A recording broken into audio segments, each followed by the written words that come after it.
फिर अपनी जनाब बॉइल्ड नूडल्स इसमें ऐड करें और चंद सेकंड में तैयार हो जाएगा आपका बेहतरीन सा चिकन चाउमीन। स्प्रिंकल कर दें ग्रीन अनियन एंड में, चूल्हा बंद कर दें और इसको थोड़ी देर के लिए ढाँप दें ताकि जो ग्रीन अनियन है वो भी थोड़ा सा उसका क्रंच जो है कम हो जाए नूडल्स के अंदर। तो तैयार हो गई आपकी इतनी आसान, इतनी मज़ेदार और बच्चों की इतनी फेवरेट रेसिपी, बहुत ही कम बजट में।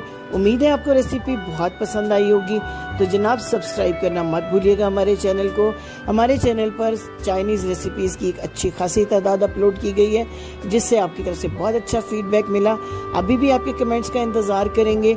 लाइक कीजिएगा, फ्रेंड्स के साथ, फैमिली के साथ शेयर कीजिएगा।